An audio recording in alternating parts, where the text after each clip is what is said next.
So ayun mga kadabs, bali magsiset up tayo ngayon ng computer. Ayan, itong Epson L6290. Tapos yung computer dito, CPU na i3 10th gen. Tapos yan, monitor. And may bago na naman tayong scanner dito na Epson, Workforce DS-1630. Yan, Epson brand yan. So yan yung setup natin. Maglalatag tayo ng network, tsaka magte-test tayo. So pahaba yan kasi conference room to. So dyan natin isi-set up. Ito, i-unbox natin to.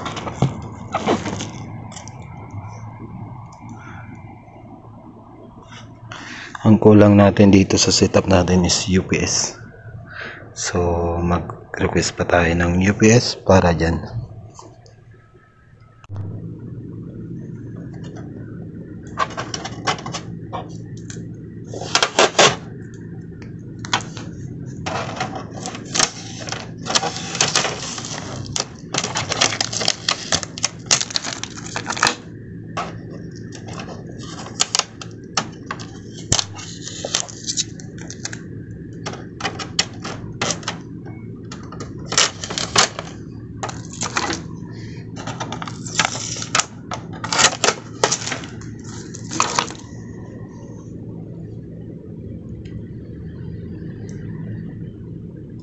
So ganyan yung itsura niya mga kadabs. Epson DS-1630. Liit lang siya. Dalawang hindi pa.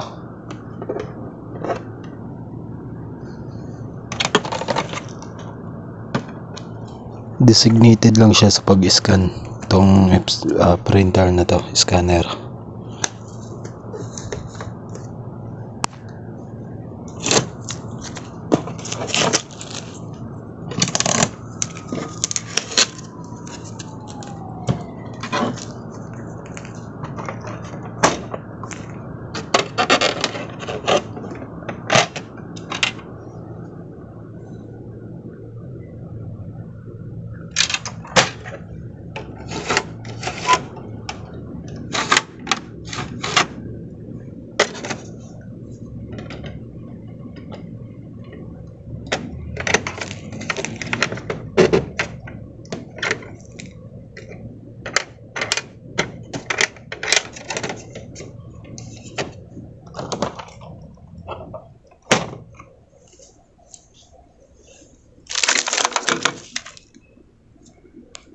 So ayun mga kadabs, meron tayong Epson dito na scanner.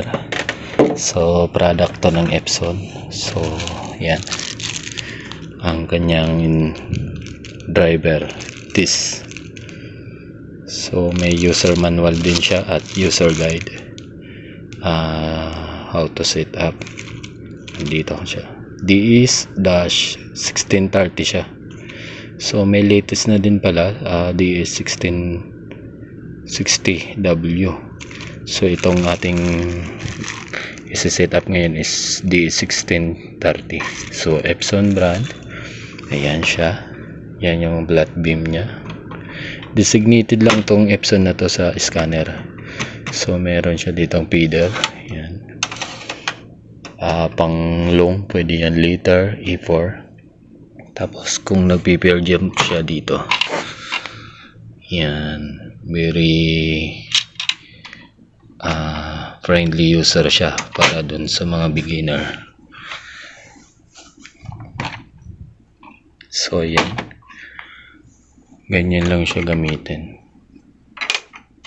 Lagay dito ng bond paper or i-scan mo, lalabas dito sa ilalim. Tapos dito mo din. So yan mga kadabs. So yan, tapos na natin siya nakabit mga kadabs. Na-install na natin tong Epson na scanner. Tapos ito, power on natin yan.